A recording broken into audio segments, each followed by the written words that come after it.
নমস্কাৰ এই মুহূৰ্তত আহি পৰিছে ৰাজ্যখনৰ বাবে ৰাতিপুৱাৰ কেইবাটাও বিগ ব্ৰেকিং নিউজ।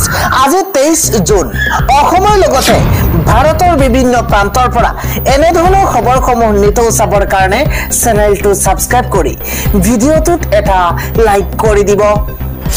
এই মুহূৰ্তত জনাই আছো এটা ব্ৰেকিং নিউজ। ৰাজ্যৰ ভিন্ন প্ৰান্তত নিষিদ্ধ মাংস অভিযান অব্যাহত আছে আৰু তাৰ মাজতে গুৱাহাটী মহানগৰীৰ সিটি চেণ্টাৰত ভয়ংকৰ ঘটনা সংঘটিত হৈছে। এবাৰ চিকেন নুডলছ প্লেটত ওলাইছে নিষিদ্ধ মাংস। মহানগৰীৰ সিটি চেণ্টাৰত ভয়ংকৰ ঘটনা সংঘটিত হৈছে। এটা বিগ ব্ৰেকিং এই মুহূৰ্তত জনোৱাৰ চেষ্টা কৰিছো। ৰাজ্যৰ ভিন্ন প্ৰান্তৰ লগতে এইবাৰ গুৱাহাটীৰ সিটি চেণ্টাৰত ওলাইছে নিষিদ্ধ মাংস। চিকেন নুডলছৰ প্লেটত ওলাইছে নিষিদ্ধ মাংস। সিটি চেণ্টাৰৰ এখন বিপণীত ওলাইছে নিষিদ্ধ মাংস। এটা বিগ ব্ৰেকিং ডাঙৰ খবৰ জনোৱাৰ চেষ্টা কৰিছো। দীপাংকৰ দাস আৰু হীৰকজ্যোতি তালুকদাৰ নামৰ দুজন ব্যক্তিয়ে খাইছিল নুডলছ আৰু তাৰ পাছতে কোৰিয়া ভাষাত লিখা আছিল নুডলছ পেকেটৰ নাম। মহানগৰীৰ সিটি চেণ্টাৰত ভয়ংকৰ ঘটনা সংঘটিত হৈছে। চিকেন নুডলছৰ প্লেটত ওলাইছে এবাৰ নিষিদ্ধ মাংস আৰু তাৰ পাছতে প্ৰতিক্ৰিয়া আৰম্ভ হৈছে। পৰৱৰ্তী সময়টো হৈছে 10 লাখ ভোটত জিকা ৰকিবুল হুছেইনৰ নিজ সমষ্টিতেই এবাৰ ৰাইজে দিছে পশুখেদা। গোৱালপাৰাৰ হাছিলা বিলত উচ্ছেদিত খেদিছে ৰকিবুল হুছেইনক। ৰকিবুল হুছেইনক পশুখেদা দিয়াৰ পাছতেই এবাৰ প্ৰতিক্ৰিয়া প্ৰকাশ কৰিছে ৰাজ্যৰ মুখ্যমন্ত্ৰী ডক্টৰ হিমন্ত বিশ্ব শৰ্মাই। মুখ্যমন্ত্ৰী ডক্টৰ হিমন্ত বিশ্ব শৰ্মাই কৈছে যে বহিৰাজ্যত অসমৰ কোনো লোকৰ মুখ্যমন্ত্ৰী ডক্টৰ হিমন্ত বিশ্ব শৰ্মাই কৈছে যে বংগমূলীয় মুছলমানে আক্ৰমণ কৰিছিল ৰকিবুল হুছেইনক। কেৱল সিমানেই নহয়, মুখ্যমন্ত্ৰীগৰাকীয়ে কৈছে যে য'তেই যায় ততেই খেদা খায় ৰকিবুল হুছেইনে। এটা বিগ ব্ৰেকিং এই মুহূৰ্তত জনোৱাৰ চেষ্টা কৰিছো। ৰকিবুল হুছেইনক পশু খেদা দিয়াৰ পাছতে মুখ্যমন্ত্ৰী হিমন্ত বিশ্ব শৰ্মাই প্ৰতিক্ৰিয়া প্ৰকাশ কৰিছে। বংগমূলীয় মুছলমানে আক্ৰমণ কৰিছিল ৰকিবুল হুছেইনক। এই মন্তব্য ৰাজ্যৰ মুখ্যমন্ত্ৰী হিমন্ত বিশ্ব শৰ্মাৰ। য'তেই যায় ৰকিবুল হুছেইন তাতেই খেদা খায়, এই মন্তব্য কৰিছে মুখ্যমন্ত্ৰীগৰাকীয়ে। তেওঁ লগতে কয় যে ধুবুৰী নগাঁও সকলোতে খেদা খায় ৰকিবুল হুছেইনে। বংগমূলীয় মুছলমান বিজেপিৰ মানুহ হ'ব নোৱাৰে। 10 লাখ ভোটত জিকা সাংসদ ৰকিবুল হুছেইনে আজি খেদা খাইছে। 1.5 বছৰতেই ৰকিবুল হুছেইনৰ পজিশ্যন অতি বেয়া হৈ গ'ল। মোক সমষ্টিৰ মানুহে আজিলৈকে খেদা নাই, ভোট নিদিয়েও নেদেখেও আমাক, মন্তব্য কৰিছে ৰাজ্যৰ মুখ্যমন্ত্ৰী হিমন্ত বিশ্ব শৰ্মাই। আন এটা খবৰ হৈছে 1 অক্টোবৰৰ পৰা ৰন্ধন কৰ্মীসকলৰ বাঢ়িব দৰমহা। 2000 টকালৈ বৃদ্ধি পাব ৰন্ধন কৰ্মীসকলৰ দৰমহা। ৰাজ্যৰ মুখ্যমন্ত্ৰী হিমন্ত বিশ্ব শৰ্মাই কৰিছে বৃহৎ ঘোষণা। এটা বিগ ব্ৰেকিং ভাল খবৰ এই মুহূৰ্তত জনোৱাৰ চেষ্টা কৰিছো। এবাৰ মধ্যাহ্ন ভোজনৰ ৰান্ধনীক লৈ ডাঙৰ ঘোষণা কৰিছে মুখ্যমন্ত্ৰী হিমন্ত বিশ্ব শৰ্মাই।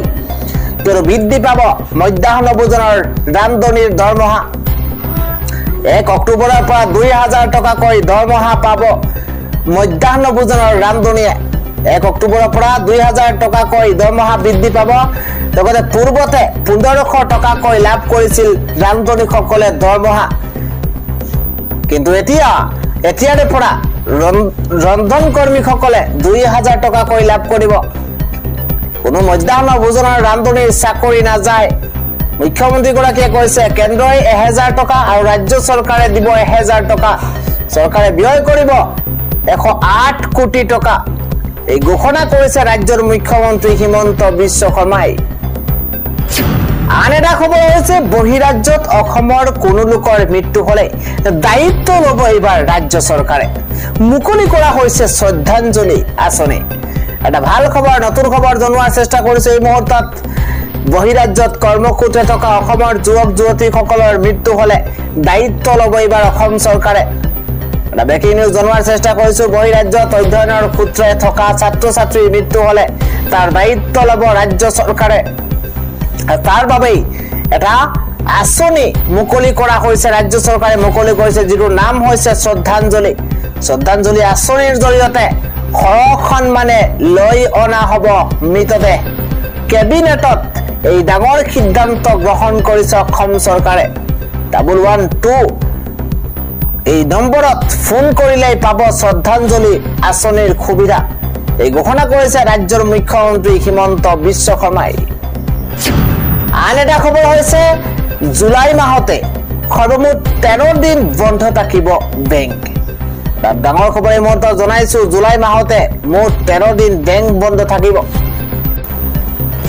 আন এটা খবৰ হৈছে উজনি অসমত বিজেপিৰ দুৰ্গত এবাৰ বৃহৎ খহনীয়া এবাৰ হাজাৰ হাজাৰ লোকে যোগদান কৰিছে অজাপত এটা পলিটিক্যাল ব্ৰেকিং নিউজ জনোৱাৰ চেষ্টা কৰিছো উজনি অসমত বিজেপিৰ দুৰ্গত বৃহৎ খহনীয়াৰ সৃষ্টি হৈছে উজনি অসমত শক্তি প্ৰদৰ্শন কৰিছে এবাৰ অসম জাতীয় পৰিষদে হাজাৰ হাজাৰ লোকে যোগদান কৰিছে এবাৰ অজাপত তিনিচুকীয়াত খদল বলে ৰাইজে যোগদান কৰিছে অসম জাতীয় পৰিষদত অজাপৰ সভাপতি লুৰিণজ্যোতি গগৈৰ উপস্থিতিত বিশাল যোগদান কাৰ্যসূচী দেখিবলৈ পোৱা গৈছে 2026ত অজাপৰ নেতৃত্বত নিৰ্বাচনী ৰণলৈ সাজু হৈ পৰিছে ৰাইজ এটা পলিটিক্যাল ব্ৰেকিং নিউজ এবাৰ বিজেপিক পৰাভূত কৰাৰ সংকল্প লৈছে ৰাইজে দলে দলে অজাপত যোগদান কৰা পৰিলক্ষিত হৈছে এদৰে গৰজি উঠিছে অজাপৰ সভাপতি লুৰিণজ্যোতি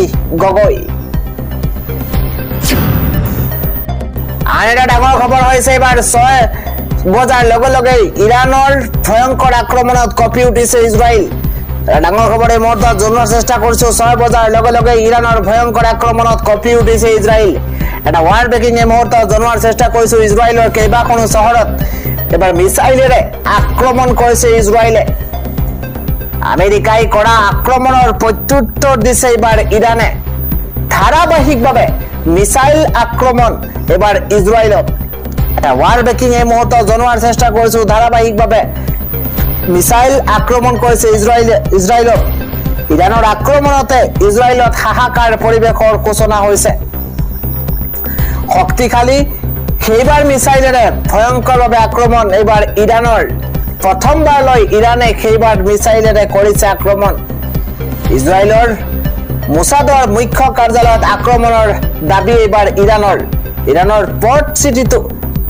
ইৰাণৰ ভয়ংকৰ আক্ৰমণ ক্ষমা কৰিব ইজৰাইলৰ পৰ্ট চিটিটো ইৰাণৰ ভয়ংকৰ আক্ৰমণ ইজৰাইলৰ বিৰুদ্ধে ইৰাণৰ কাউন্টাৰ এটেক আৰম্ভ ইজৰাইলে প্ৰতিহত কৰিব পৰা নাই ইৰাণৰ মিছাইলক ইৰাণৰ আক্ৰমণৰ পিছতে ইজৰাইলৰ জনতাৰ মাজত হোৱা দুৱাৰ সৃষ্টি হৈছে 40টাতকৈও অধিক মিছাইলেৰে ইৰাণে কৰিছে কাউন্টাৰ এটেক ধ্বংসস্তূপত পৰিণত হৈছে কেইবাটাও অট্টালিকা তেল আভিৱতো এবাৰ ভয়ংকৰ আক্ৰমণ চলোৱা হৈছে ইজৰাইলৰ বিৰুদ্ধে প্ৰতিশোধৰ জোৱাৰ এবাৰ ইজৰাইলৰ বেনগুৰিছন বিমানবন্দৰৰ কাষতো মিছাইল আক্ৰমণ আৰু 6 বজাৰ লগে লগে ইৰাণৰ ভয়ংকৰ আক্ৰমণত কঁপি উঠিছে ইজৰাইল পৰৱৰ্তী খবৰ হৈছে অখিল গগৈক এবাৰ ধৰিব নোৱাৰিব অখিল গগৈক লৈ এবাৰ confuse Gaurav Gogoi big political ডাঙৰ খবৰ জনোৱাৰ চেষ্টা কৰিছো বিধায়ক অখিল গগৈক লৈ কনফিউজত প্ৰদেশ কংগ্ৰেছৰ সভাপতি গৌৰৱ গগৈ অখিল গগৈক ধৰিব নোৱাৰিব অখিল গগৈয়ে কেতিয়া কি কয় কোনেও নাজানে হৈ উঠি অখিল গগৈয়ে কাক সমালোচনা কৰে একো ধৰিব নোৱাৰি মন্তব্য কৰিছে গৌৰৱ গগৈয়ে কৈছে যে এদিন কংগ্ৰেছক ভাল বুলি কব এদিন বেয়া বুলি কব হৈ উঠি অখিল গগৈয়ে কাক কি কয় কিয়া কোনেও ধৰিব নোৱাৰে এদিন কংগ্ৰেছৰ সৈতে মিত্ৰতা কৰিব বিচাৰিব এদিন কংগ্ৰেছক দুৰ্নীতিগ্ৰস্ত দল আখ্যা দিব কেইবাটাও বিস্ফোৰক মন্তব্য কৰিছে প্ৰদেশ কংগ্ৰেছৰ সভাপতি গৌৰৱ গগৈয়ে আন এটা খবৰ হৈছে হাজাৰ হাজাৰ কৰ্মচাৰীলৈ এবাৰ আপোন ঘৰ আঁচনি আপোন বাহন আঁচনিৰ সুবিধা পাব এবাৰ জনতাই গ্যাৰান্টি অবিহনে পাব 30 লাখ টকাৰ ঋণ এটা ভাল খবৰ এই মুহূৰ্তত জনোৱাৰ চেষ্টা কৰিছো গ্যাৰান্টি অবিহনে বাহন কিনিবলৈ ঋণ পাব চৰকাৰে শক্তি বিভাগ ৰাষ্ট্ৰীয় স্বাস্থ্য অভিযান সমগ্ৰ শিক্ষা অভিযানৰ কৰ্মচাৰীলৈ সকাহ এবাৰ চৰকাৰৰ কেবিনেট বৈঠকৰ অন্তত মুখ্যমন্ত্ৰী হিমন্ত বিশ্ব শৰ্মাই এই ডাঙৰ ঘোষণা কৰিছে ৰাজ্যৰ কেইবাটাও বিভাগৰ কৰ্মচাৰীলৈ আপোন ঘৰ আঁচনিৰ সুবিধা প্ৰদান কৰিব ৰাষ্ট্ৰীয় স্বাস্থ্য অভিযান সমগ্ৰ শিক্ষা অভিযান APDCL APGCL AEGCLৰ কৰ্মচাৰীলৈ সুখবৰ আপোন ঘৰ আঁচনি আপোন বাহন আঁচনি ঘোষণা কৰ্মচাৰীসকললৈ গ্যাৰান্টি অবিহনে 30 লাখ কোটি টকাৰ ঋণ পাব ঘৰ নিৰ্মাণৰ বাবে আপোন বাহন আঁচনিৰ সুবিধাও দিব চৰকাৰে এবাৰ গ্যাৰান্টি অবিহনে লাভ কৰিব এই লাখ লাখ টকাৰ ঋণ পৰৱৰ্তী খবৰ হৈছে এবাৰ পশ্চিমবংগত ঘৰে ঘৰে নালাগে স্মাৰ্ট মিটাৰ পশ্চিমবংগত স্মাৰ্ট মিটাৰৰ তীব্ৰ বিৰোধিতা কৰিছে বিজেপিয়ে অসমত স্মাৰ্ট মিটাৰ স্থাপনৰ প্ৰতিযোগিতাত বিজেপি চৰকাৰ পশ্চিমবংগত বেয়া স্মাৰ্ট মিটাৰ অসমত ভাল কেনেকৈ হল কেনেকৈ স্মাৰ্ট মিটাৰক লৈ বিজেপিৰ এই দুতলীয়া স্থিতি কিয় তাকে লৈ এতিয়া প্ৰশ্ন উত্থাপন হৈছে পশ্চিমবংগৰ মুখ্যমন্ত্ৰী মমতা বেনাৰ্জী